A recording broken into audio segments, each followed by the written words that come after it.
Hi everyone, my name is Sriram and I made the Spotify journal application for my final project. I'm going to talk about my project's goals, software and hardware components, the architecture, testing, my system's capabilities and limitations, as well as some learnings. So my goals for this project were to build an application that tracks a user's fitness data throughout the day and generate a music playlist on Spotify based on that user's activity. The way this is implemented is that if the user has a high heart rate during a certain hour, it selects a song that is more liked by the user. Uh, but if their heart rate is lower, it selects a song that is less liked. And the way we determine what is more and less liked by the user is an affinity value that from Spotify that is calculated by Spotify based on medium term or short term or long term lengths of time. And by default, it's set to the medium term, which is the past year. So what did you like in the past year? So the hardware components for my system are basically just my smartwatch, and the Android application runs on the watch. And another software component is my Google Cloud services, Google Cloud storage for storing my fitness data and playlist data, compute engine instances for handling Spotify API calls, managing the bucket data, and finally creating the playlist. Google Cloud functions to trigger an action when the fitness data bucket and the Spotify data bucket are filled to the right amount. And then there's Spotify integration where I'm making calls to the Spotify API after the user has authenticated themselves, to create the playlist and get the data. Going a little bit over the architecture. This is the first piece. It's the warehouse application storing the fitness data directly into the bucket.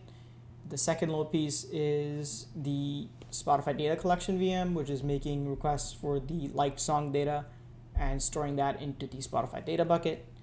And one important thing about the warehouse application is that if there is no VMs detected, it can launch these VMs itself. Then the third piece is the Cloud Run function, which is checking if these data buckets have the right amount of data in them. So in the fitness data bucket, you should expect to see 24 entries because a day has passed and we're doing it every hour. And the data bucket will have just one entry with all the track IDs mapped to an index that we pull down when we detect that it's filled.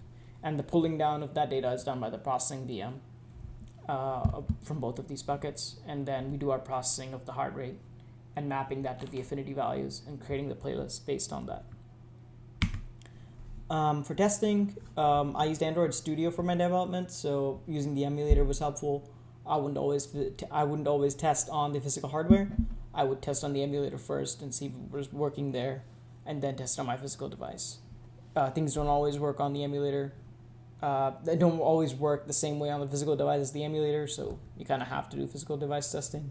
And since I'm collecting data from the heart rate sensor, I need the physical sensor itself. And then I had some automated tests to check for, if my Spotify API calls were going through, if my buckets actually had the right data in them. Sometimes heart data or rate data values were not as I expected. So, doing those tests were helpful. Capabilities of my system.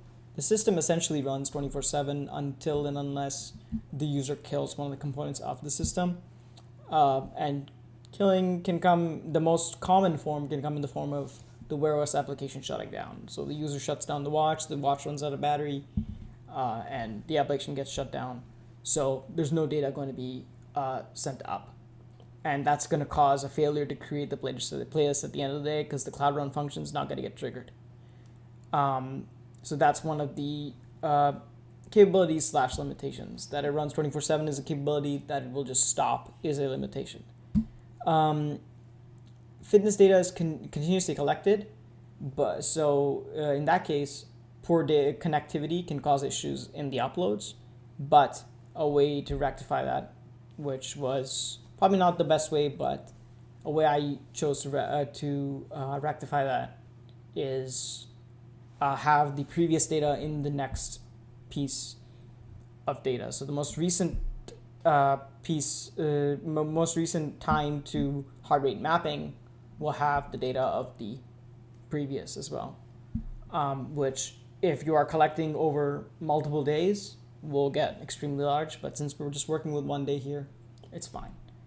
Again, Spotify API calls they take an extremely long amount of time. That was always the case across my application. But then coming back to the heart rate and why I chose to do it that way is because the audio features capability that I wanted to use, where it gives you the audio features of a track given a track ID, was deprecated. So I chose to use affinity values to map the songs to the fitness data and create a playlist that way. Learnings, I learned how to use a service account to handle my GCP resource management. There were challenges in networking and background tasks for my Android application. They wouldn't always launch or not always collect data. So figuring that out was a challenge. And then kind of in the same vein as the first point, organizing my GCP projects for something like this was another learning. Yep, thank you very much. Bye. Here, displaying my Spotify journal application. It runs on my Pixel Watch, and I just took it off right now just to show how to launch the app and everything. It's a pretty simple process. I just have to launch the app, and that basically triggers a bunch of actions on the back end to either create an instance or already run a script on an existing instance to basically start collecting the data and store it into a bucket, and also do the data collection for Spotify to put all the users' liked song data into another bucket. So I'm just gonna start the app now. Pretty simple process, just need to press the button. Here we are in the app screen. Just have to click the app, and it's basically not much from the user side. That's gonna show up, and basically the user can just go around wearing the watch, and eventually the screen should go away. And then on the back end, everything gets triggered. So I will show that screen in a few.